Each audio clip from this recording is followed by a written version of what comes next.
Do you ever feel like your forex trades are being hijacked by the unpredictable moves of the US dollar? If so, you're not alone. So many of you have asked me to do a video on how to trade forex currency crosses because you know that there are opportunities there. These are pairs that exclude the US dollar. And today, I'm delivering. This is what this video is about. These pairs let you focus on the pure fundamentals, and they provide more predictable and hopefully profitable trading opportunities. Welcome to today's Forex Currency Crosses video. We're diving into what Forex Currency Crosses are, why they matter, and how to trade them effectively. I've got some great tips for you. If you've ever felt stuck trading dollar-denominated pairs and wondered how to tap into opportunities beyond the majors, this is the video for you. Because oftentimes, it's either dollar up or dollar down. At the end of the day, you'll understand why these pairs are some of my favorite to trade and how they can add a whole new dimension to your trading strategy. So let's get started. And let's start by talking about what are Forex currency crosses. In Forex, every trade involves two currencies, a base currency and a quote currency. For example, in Euro / the USD, you've got Euro on one side and the USD on the other. Now, there are pairs that exclude the US dollar, and these are the currency crosses like Euro Pound or the Australian dollar against the Japanese yen. One important thing to know is that different currency crosses have different point values. This is one of the most important things to know. And these are known as pips in Forex. For example, a single point in the Euro British Pound pair is worth about double what a point is worth in Euro Aussie. So for 100,000 units, that's about $12 a point for Euro Pound compared to $6 for Euro Aussie.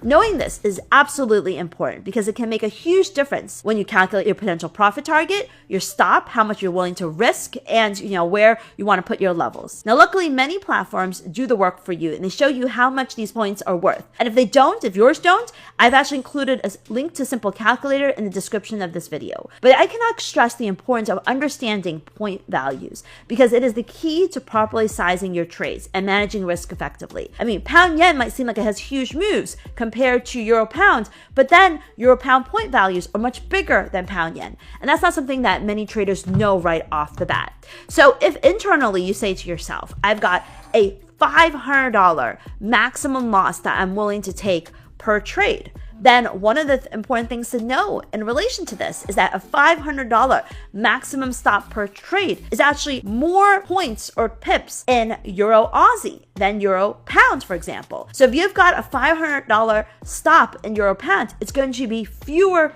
points or pips away from your entry than Euro Aussie. Whereas Euro Aussie, it could be double that amount. So, it could be even more specific. If you have a stop that is 30 pips in Euro Pound, that is worth 60 pips, for example, rough give or take, in Euro Aussie.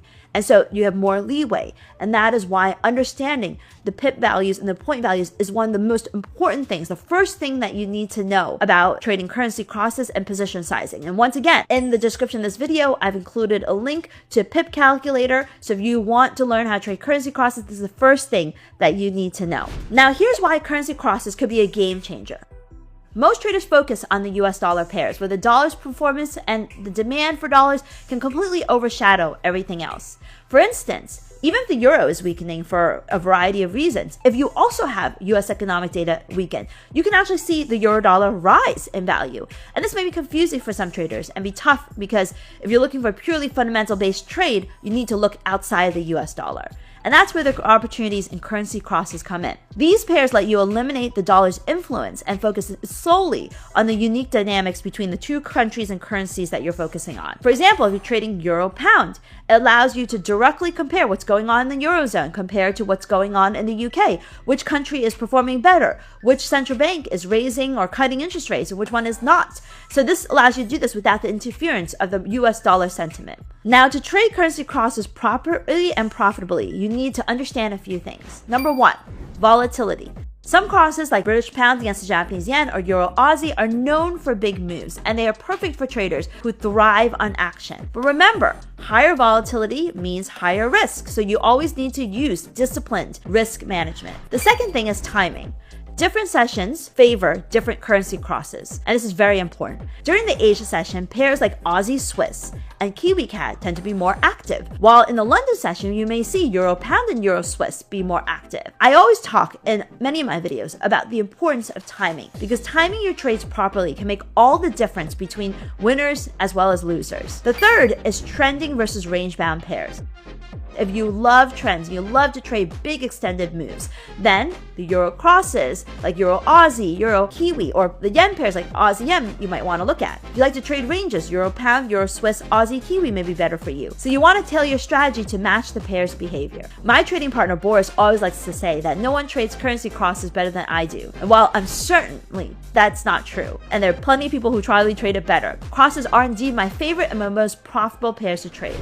And here are some of the reasons why.